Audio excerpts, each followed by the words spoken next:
Olá a todos, sejam todos muito bem-vindos. Nós estamos muito felizes porque hoje nós vamos receber o Tom, que é o palestrante de hoje. Nós temos também aqui hoje a professora Cristina Ártico, professora muito conhecida da nossa escola também, que está sempre ali nos atendendo, nos ajudando. Agradeço o professor Denis também, que está aqui nos dando suporte. E nós temos um lindo projeto na nossa escola, que é o projeto chamado Família Parceira. E hoje nós vamos receber o Tom, que é o pai da nossa linda aluna Gabriela, do 6º ano A, e vai compartilhar hoje os seus conhecimentos, sua experiência profissional, toda a sua bagagem de psicanalista. E hoje nós vamos iniciar essa discussão, esse momento de bate-papo, de interação, e nós vamos discutir sobre saúde mental, que é um assunto que tem sido muito polêmico para nós durante esse mês de setembro, né? Nós vamos contar com a contribuição da professora Cristina, que também é psicanalista, que também desenvolve um lindo trabalho conosco. Na escola ela é professora do projeto de vida, mas ela também tem essa formação. Então, nós vamos desenvolver esse diálogo falando sobre saúde mental, que durante esse momento da pandemia, tem sido um assunto muito polêmico, tem sido, assim, muito discutido, né? Como que nós temos passado, como que nós temos vivido, como nós temos sobrevivido a esses momentos, longe dos nossos colegas, longe dos nossos amigos, como os alunos têm se sentido distantes dos seus professores, né? Como os professores têm se sentido diante desse isolamento, né? Nós estávamos acostumados a ouvir muito barulho na escola. A escola é um ambiente de muito barulho, de muito movimento, e de repente tudo parou. E nós vamos ouvir agora o Tom, que vai falar um pouquinho sobre a sua experiência, né? Como ele tem durante esses meses, recebido muitas pessoas, crianças, e conversado sobre esse assunto, ajudado muitas pessoas, assim, nesse sentido. E ele vai falar um pouquinho como essa situação, Tom, tem sido enfrentada, né, pelos adolescentes, como que você tem visto essa situação da saúde mental? Olá, eu cumprimento a todos, quero primeiro agradecer a diretora Cláudia, a professora Cristina, o professor Denis, a vice-diretora Kelly, que fez contato comigo a princípio. Estou muito feliz de estar aqui com vocês para a gente bater esse papo e poder trazer conteúdo de relevância e conteúdo que possa ajudar os nossos ouvintes aqui, os internautas, a se situarem a respeito desse assunto, Cláudia. De fato, antes de chegar na situação da pandemia, de uma forma muito sucinta, a psicanálise é essa disciplina que se ocupa em se importar com a pessoa de forma plena. E quando eu digo pleno, eu quero dizer numa linguagem freudiana, em uma parte da nossa psique que se chama inconsciente, Cláudia. Olha que coisa interessante. Antes de ser aluno, antes de ser professora, antes de ser psicanalista, antes de ser qualquer coisa, nós somos esse ser. E esse ser, ele é composto por estas duas frentes, resumidamente falando, que é o que nós estamos conseguindo falar aqui, o nosso cognitivo, o nosso conhecimento, as nossas competências, né? Inclusive vocês da área pedagógica, de instruir, de transmitir esse conhecimento para o aluno, mas antes dele chegar ao ponto de ser alfabetizado, antes dele saber o que é A, E, I, O, U, ele já não sabe alguma coisa? E se sabe, o que é que foi ensinado a ele? A psicanálise se ocupa aqui de uma forma muito minimalista dessa parte inconsciente que prepara a gente, Cláudia, prepara a gente, Cristina e Denis, para a vida, e que ela sustenta os princípios básicos básicos que funcionam de um jeito muito simples. A partir do momento que a gente nasce, no primeiro, no segundo, no terceiro, no quarto ano, no quinto ano, nós aprendemos as coisas de uma forma subjetiva. Os nossos cinco sentidos entram neste formato de nos dizer o que está acontecendo fora da nossa cabeça.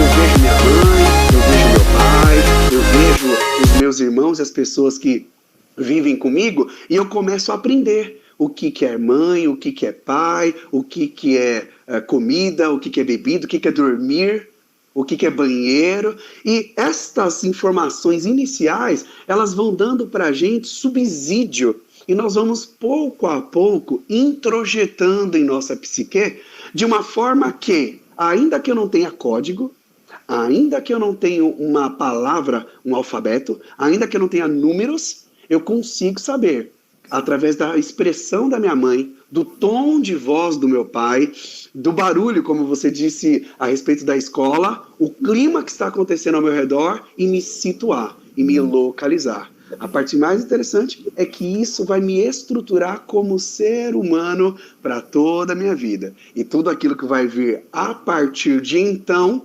vai vir sobre esta primeira estrutura inconsciente, subjetiva, e esta é uma das razões pelo qual, quando coisas fora do comum, inesperadas e imprevistas se apresentam, e agora eu conecto com a sua pergunta, pandemia, ausência de aulas presenciais, mudança na relação professor-aluno, quando isso se manifesta, algo além daquilo que nós podemos entender se manifesta. E este além é um pouco dessa introdução que eu estou dando aqui da parte subjetiva, da parte inconsciente, que habita em nós, e muitas vezes nós não entendemos como isso se maneja de uma forma muito clara e muito objetiva. É mais ou menos por aqui que a gente vai caminhar. Uma outra pergunta que você me fez é como isso tem repercutido aqui na clínica.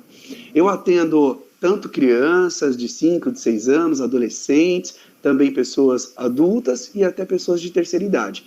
E generalizadamente houve uma pressão, no caso da clínica, né, dos horários, da agenda, houve uma procura maior do que o comum, tanto atendimentos presenciais quanto atendimentos online. Eu atendo pessoas também fora de Guarulhos, de outros estados, para poder dar esse suporte. E naturalmente, coisas como essas, que nós vamos falar um pouco mais ainda hoje, mas essas coisas não tão claras, não tão expressas, não tão fáceis de discernir, é o que sempre se apresenta aqui em maneira de ansiedade, de depressão, de síndrome do pânico, enfim, todas aquelas psicopatologias que a gente tem ouvido por aí, como você disse, tem trazido polêmica a respeito desse assunto.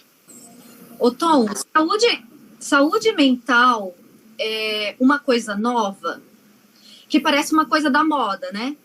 Parece uma coisa que surgiu agora. Todo mundo agora reclama que tem problemas de saúde mental, termo novo, é algo novo, é algo que já se manifestava antes, ou é uma coisa nova da pandemia? O que a pandemia fez foi rotular. O que a pandemia fez foi dar essas questões tendenciosas que a gente, como ser humano, utilitarista é para que servem as coisas, a gente tem essa mania de utilizar as tendências. Mas o nome é novo. A situação não é nova, sem dúvida. Nós podemos pegar, por exemplo, a origem da psicanálise lá em 1897, quando Freud começou na sua pesquisa a investigar, na época, mulheres histéricas, e pouco tempo depois ele descobre que os homens também tinham crises de histeria, mas que a característica da medicina é fazer um exame, é claro que na época não eram esses nomes, né, Cláudia, mas vamos supor aqui, fazer um raio-x, uma tomografia, fazer todos esses check-ups, exame de sangue, não era suficiente para dizer e responder por que aquela pessoa sentia aqueles sintomas. E isso gerou, inclusive, Freud e outros contemporâneos, Charcot, Joseph Breuer, em entender o que mais acontece com a gente além do corpo. E a partir daí começou uma investigação que durou praticamente a vida inteira dele e que foi culminar com essa disciplina chamada psicanálise. Como a gente está falando aqui com professores, diretores e pessoal pedagógico, o que é psicanálise?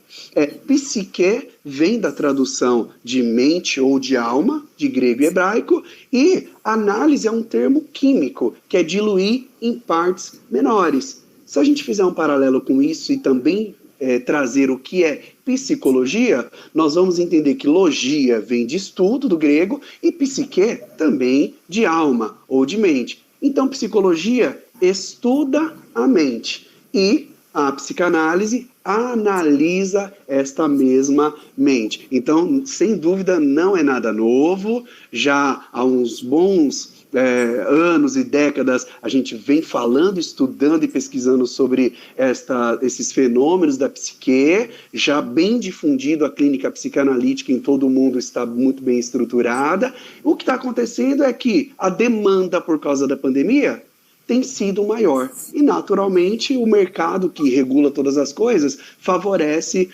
os profissionais e as clínicas com esta resposta, né? A Cristina também está aqui e sabe desse mecanismo. Então, a psicanálise, a psicologia, a psiquiatria e outros estudos paralelos têm ganhado lugar e voz nesse instante, porque justamente a demanda da pandemia tem criado essa necessidade, né? Nós estamos aqui lidando o tempo inteiro com a realidade. O que é a realidade, Denis? A realidade é que, para que a gente possa morar, nós temos que pagar, para que a gente tenha que vestir, nós temos que pagar, para que eu possa me relacionar com alguém, este outro tem que querer se relacionar comigo. Os desejos que eu tenho dentro de mim, eles não podem simplesmente ser expressado. Ele precisa passar por um código de ética que nós temos aqui entre nós, que muitas vezes não é dito de uma forma muito verbal, muito clara. Essas questões da educação, essas questões de como que a gente se posiciona, como que a gente deve se comportar em ambientes diferenciados, que roupa nós vestimos para ir para a escola? É a mesma que nós usamos para entrar numa igreja? É a mesma que nós usamos para ir num fórum, numa audiência? Estas questões externas, Denis, elas muitas vezes, mais do que nós gostaríamos, elas entram em conflito com aquilo que nós queremos. Por exemplo, se eu ficar bravo com alguém e eu quiser atravessar a rua e bater nela, eu sei que eu posso correr um risco. Porque se eu bater nela simplesmente porque eu fiquei bravo, eu posso sofrer uma intervenção policial, eu posso sofrer uma intervenção da própria sociedade, alguém mais forte que eu, mais musculoso, o que não é nada difícil, pode me pegar naquela situação. Então, a resposta é a seguinte, Denis: do que está acontecendo aqui na realidade e do que eu estou sentindo, eu consigo agir da forma que eu gostaria? Muitas vezes e repetidas vezes a resposta é não. Quando isso acontece, Denis, eu não posso dirigir o meu impulso ao próximo, esse impulso continua funcionando dentro de mim. E ele funcionando dentro de mim, ele não pode sair em forma de agressão, por exemplo, e não apenas, ele vai se tornar algum tipo de sintoma. Ele vai se tornar uma agressividade para pessoas que não tem a ver com o contexto que eu queria brigar. Eu posso chegar, então, na minha casa e brigar com a minha esposa. Eu posso chegar, então, na padaria, pedir 5 pãezinhos e ficar bravo porque o pãozinho não estava moreninho. Eu começo a expressar aquela mesma agressividade, Denis, em pessoas, situações e lugares que está fora do contexto real do que eu queria. Logo, todas as vezes, Denis, Tom, mas é possível observar isso? Sim, é possível observar isso.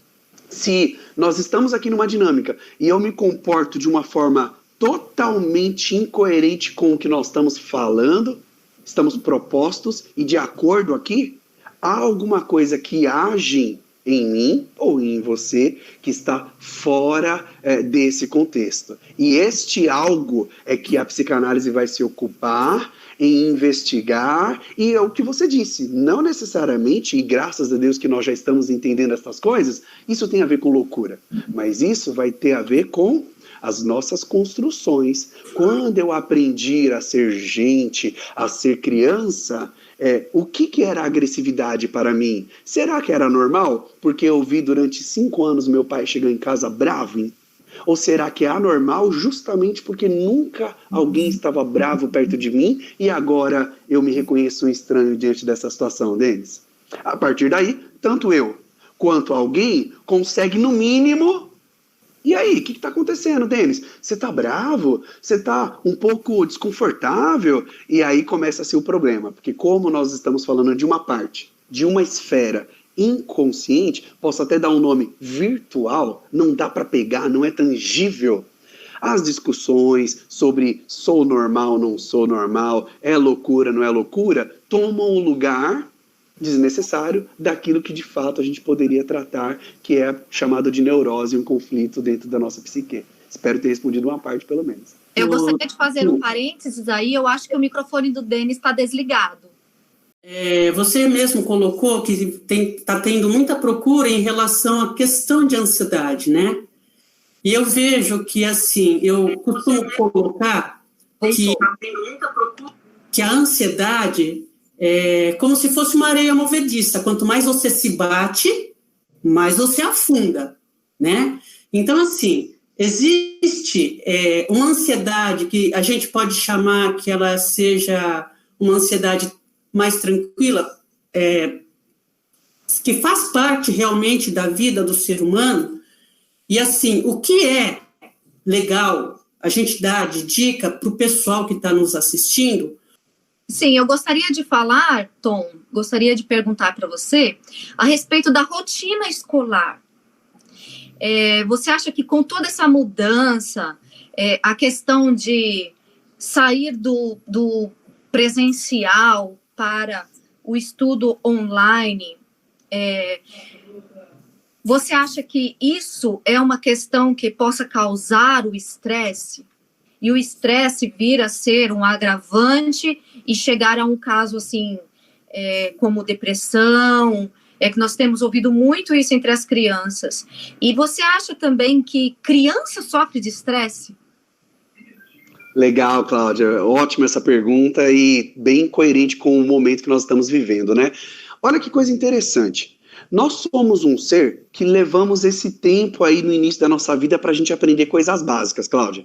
Só que o que a gente aprende tem a ver com aquela estrutura, aquele núcleo familiar. Por exemplo, quando vocês recebem alunos de primeira série, de segundo ano, nem sei se é esse o termo correto ainda, por favor me corrija se for o caso, mas naturalmente essa criança está ainda num passo de poder se adaptar, porque ela está acostumada apenas com o pai, com a mãe ou cuidador, e ela começa a se relacionar com a professora. Tanto é que a professora do primeiro ano, geralmente, nós não esquecemos, né? Muito bem, dado esse primeiro momento, o grande impasse não se diz respeito apenas no processo da aula deixar de ser presencial e passar a ser online. Vou te dar um contexto bem interessante para a gente pensar juntos aqui. E os alunos que fizeram o primeiro ano neste ano online? Para esses alunos, não deu tempo suficiente para ele se adaptar com aquele modelo tradicional de sair da sua casa, caminhar até a escola, encontrar com o professor e ter essa relação dinâmica com a instrução. Logo, olha que coisa interessante, para esta criança que o primeiro ano foi em 2020, é isto que todos nós estamos chamando de novo, da diferença, das adaptações, é o normal para ele, porque é o primeiro contato. Logo, é interessante nós percebemos que o que mexe com a gente não diz respeito apenas ao fato de ser presencial ou apenas ao fato de ser online, mas diz respeito de quando a coisa se torna nova. Tudo que é novo gera esse desconforto em nós. Há umas discussões já antigas a respeito que nós somos resistentes à mudança, e esta é a razão. E aí vinculo isso com outra pergunta que é, mas uma criança fica estressada? Gente, é só nós olharmos quando uma criança de colo, pode ter 1 ano, ela é contrariada. Como que ela reage quando ela é contrariada? Ela briga, ela berra, ela bate na mãe. Ela se expressa com o seu corpo. Então, nós temos uma ideia que agora nós conseguimos compreender o quanto ela está deslocada e obsoleta, de que só quando nós crescemos é que nós temos sentimentos e afetos. E esta não é a verdade. Inclusive, a psicanálise vem para nos dizer o oposto, vem nos dizer que desde o primeiro momento da vida, imagina, nós estávamos todos no útero, onde nós não temos fome, nós não tínhamos sede, nós não tínhamos desconforto intestinal, nós não precisávamos de nada. E de repente o parto acontece e automaticamente eu sinto frio. Automaticamente o oxigênio enche os nossos pulmões. E que deve doer, né? Então, eu já entro em contato automaticamente precisando de cuidados e que algumas demandas sejam supridas. A resposta é sim. A criança sente estresse e não apenas. A criança sente todas as emoções, os afetos e os sentimentos que qualquer adulto, adolescente é capaz de sentir. Então, algumas pessoas têm um pouquinho de preconceito ainda em relação a isso, né? Acha que criança, imagina, a criança não tem preocupação nenhuma, porque a criança vai ter estresse, né? Criança vai sofrer de saúde mental, de algum problema de saúde mental? Não, porque criança não tem preocupação.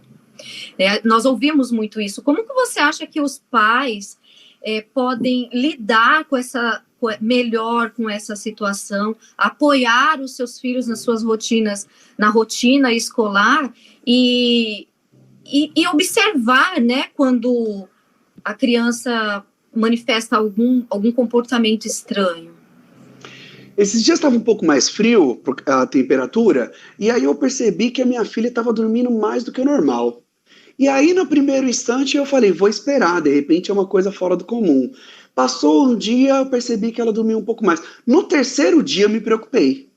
E eu fui lá, acordei ela e falei assim, filha, tá tudo bem? Você está sentindo alguma coisa? Você está com algum efeito colateral? Você está com alguma coisa diferente? Ela falou, não, é porque tá frio.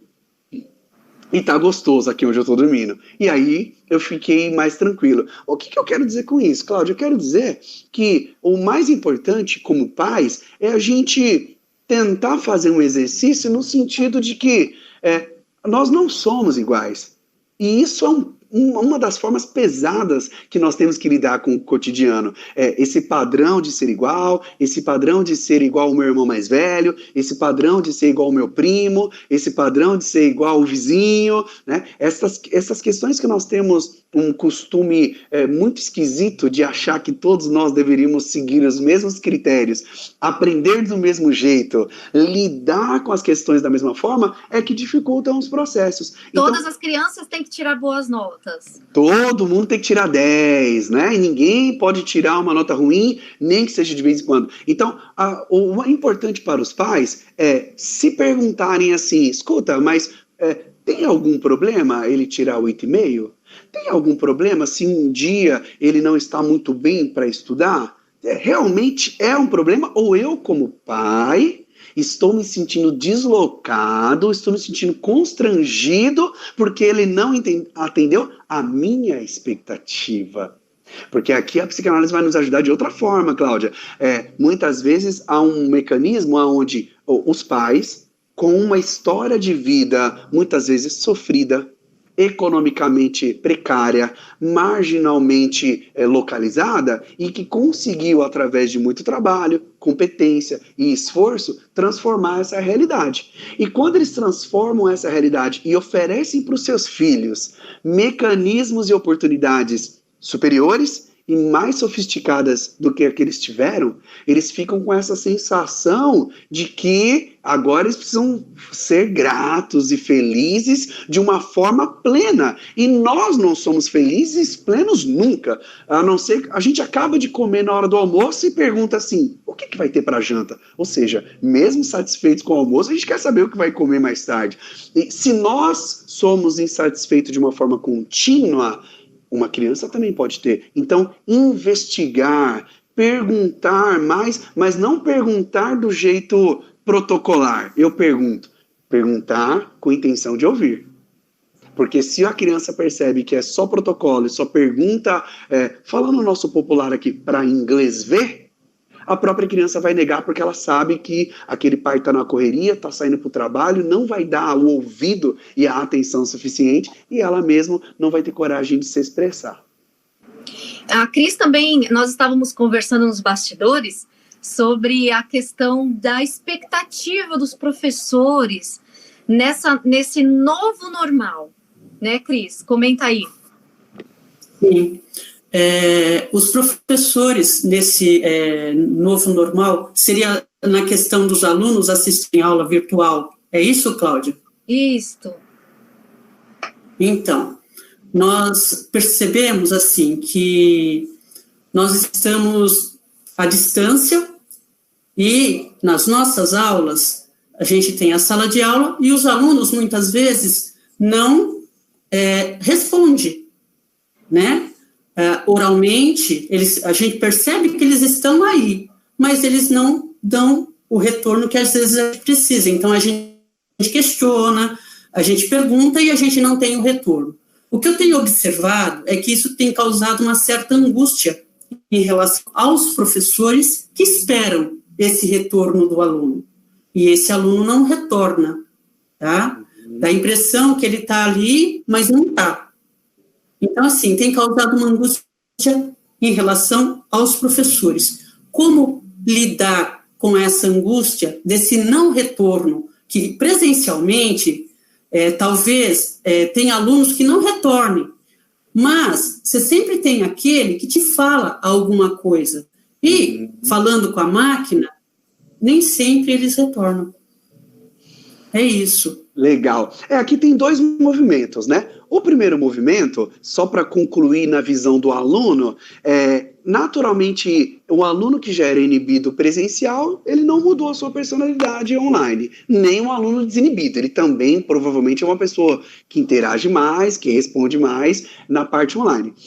Agora nós viramos uma chave de um fenômeno novo, de um fenômeno de que o professor, olha que interessante a nossa subjetividade, eu também, como professor, preciso de algum estímulo. Eu também espero esta reciprocidade. Eu também sou interessado em saber se a aula que eu estou transmitindo, o conteúdo que eu tive o cuidado e o carinho de preparar, está sendo enxergado e sentido do outro lado de uma forma interessante. E, de repente, quem está do lado de cá não sabe desta expectativa. Então, a psicanálise tem esta facilidade de dar nome e, dando nome, criar outros caminhos novos. Aqui, ouvindo você falar agora, os alunos podem pensar assim, nossa, eu não imaginava que o professor ficaria nesse lugar angustiado porque eu não respondo. O que custa eu responder? Então, saber comunicar isso, e olha que interessante aqui, Cris, Cláudia e Denis, que está acontecendo. Nós nos prendemos muito à disciplina e esquecemos dos afetos. Todos nós, independente de formação, disciplina ou ocupação, precisamos de troca, somos carentes destes afetos. Então, saber isso, comunicar, olha gente, eu gostaria muito, seria legal, preciso, acho tão importante, vocês não sabem como isso é bom para mim, e comunicar isso vai facilitar bastante, generalizado, a chance de saber que também tem um impacto. Então aqui, Cris, é interessante esse movimento. O aluno depende desse professor, desse mestre na parte instrucional, mas como nós somos seres humanos vivendo de troca, o professor também depende do aluno nessa troca afetiva, nessa expectativa de falar, estou entendendo, olha, não entendi, você pode repetir? Você pode me explicar de um outro jeito porque eu estou com dificuldade? E esse professor fala, ufa, que bom, eu estou aqui falando com uma pessoa, não com um aparelhinho de celular na minha frente, né? Então, a comunicação, ela sempre vai ser esse meio de facilitar os processos, Cris. É um desafio gigantesco e um novo fenômeno que foi criado, né? Então, o Tom repete sua pergunta. Tá bom? Perfeito.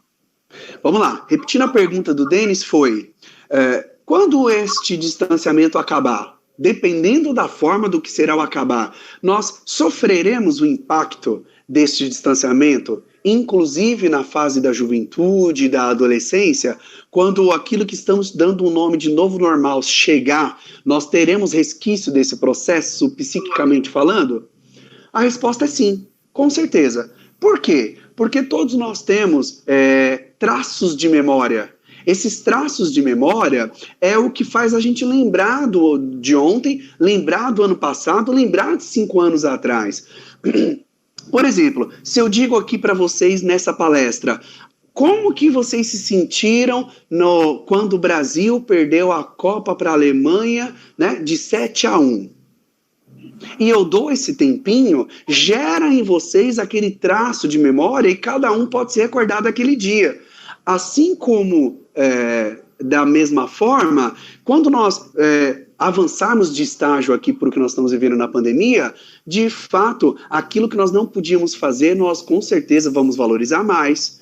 Quando a gente pode comer x-salada, a gente não dá muito valor para x-salada. Mas o dia que nós não podemos comer, dá uma vontade de comer x-salada, né? Quando a gente pode fazer as nossas refeições tradicionalmente, pela manhã, no meio do dia, à tarde, à noite, a gente nem percebe ou valoriza. Mas é só ter que se preparar para um exame médico, e nesse exame nós precisamos fazer um jejum de 24 horas, que a gente sente falta até do pãozinho francês, do café com leite. A gente sente falta de coisas básicas como a manteiga no pão.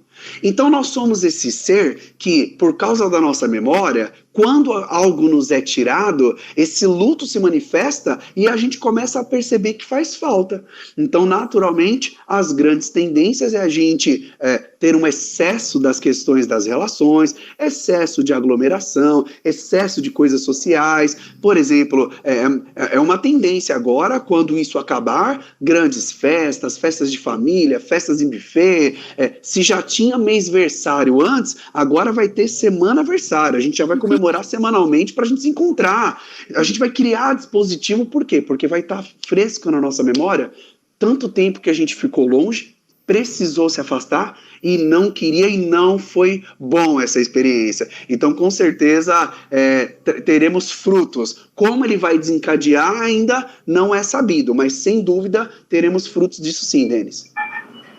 Bom, Tom, olha, eu acho que esse nosso momento, essa nossa 1 hora de conversa foi pouca. E nós vamos precisar marcar outros momentos para conversarmos mais, porque foi muito agradável.